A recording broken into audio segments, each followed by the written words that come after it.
La filière automobile, constructeurs, équipementiers et fournisseurs s'est engagée sur l'objectif de neutralité carbone en 2050 et a fait de l'électrification du parc le vecteur principal de sa transformation pour relever le défi climatique. Elle est favorable à une réglementation ambitieuse pour fixer le cadre de cette transition, mais faut-il faire du 100% électrique la solution unique en Europe? Est-ce que c'est le meilleur choix pour baisser au plus vite les émissions globales de CO2? Et est-ce que c'est compatible avec l'objectif d'une transition juste?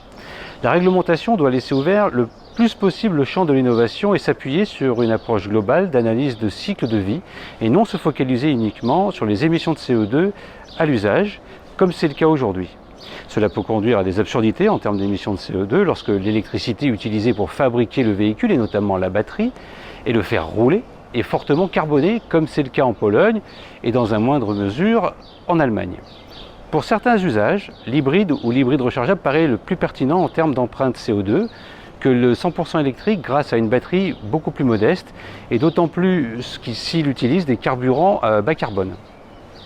Sans doute, n'est-il pas inutile de rappeler que pour remplacer les hydrocarbures et atteindre la neutralité carbone en 2050, l'Union européenne aura besoin à cette date de 35 fois plus de lithium qu'aujourd'hui, c'est-à-dire 800 000 tonnes par an, selon Eurométaux d'ailleurs, l'association européenne producteur de métaux. Jusqu'à 26 fois plus de terres rares seront nécessaires, 2 fois plus de nickel, des éléments indispensables aux équipements de demain, voitures électriques, rotors d'éoliennes, unités de stockage, sans parler du cuivre, dont les besoins croissent également très rapidement.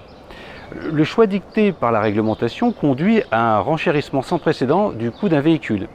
Et les tensions inflationnistes actuelles accentuent encore les écarts de prix entre véhicules thermiques et électriques. A-t-on mesuré le risque de voir les classes moyennes exclues du marché ? Il ne s'agit pas de plaider pour le statu quo, mais attention au risque de révolte sociale pour tous ceux qui n'ont pas le choix, sans parler du risque de freiner le renouvellement du parc, qui est le facteur numéro 1 d'amélioration de la qualité de l'air. L'enjeu social est de taille. Ce sont 100 000 emplois qui sont menacés d'ici 2035 dans la filière.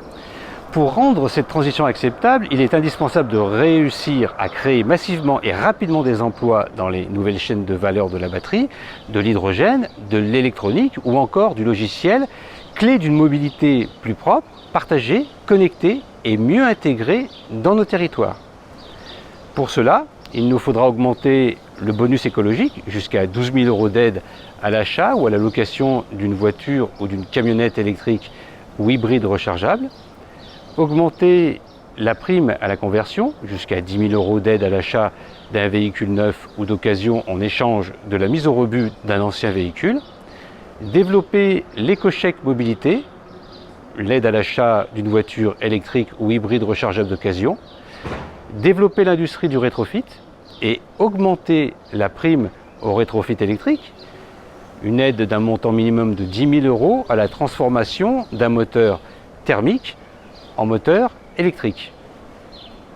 Voilà pourquoi, en alertant sur le pari risqué que constitue le choix d'une solution unique, je plaide pour le maintien d'un tissu industriel fort et compétitif, pour la souveraineté technologique et surtout pour l'accompagnement des consommateurs les plus modestes, condition indispensable pour réussir la transition écologique des mobilités en Europe.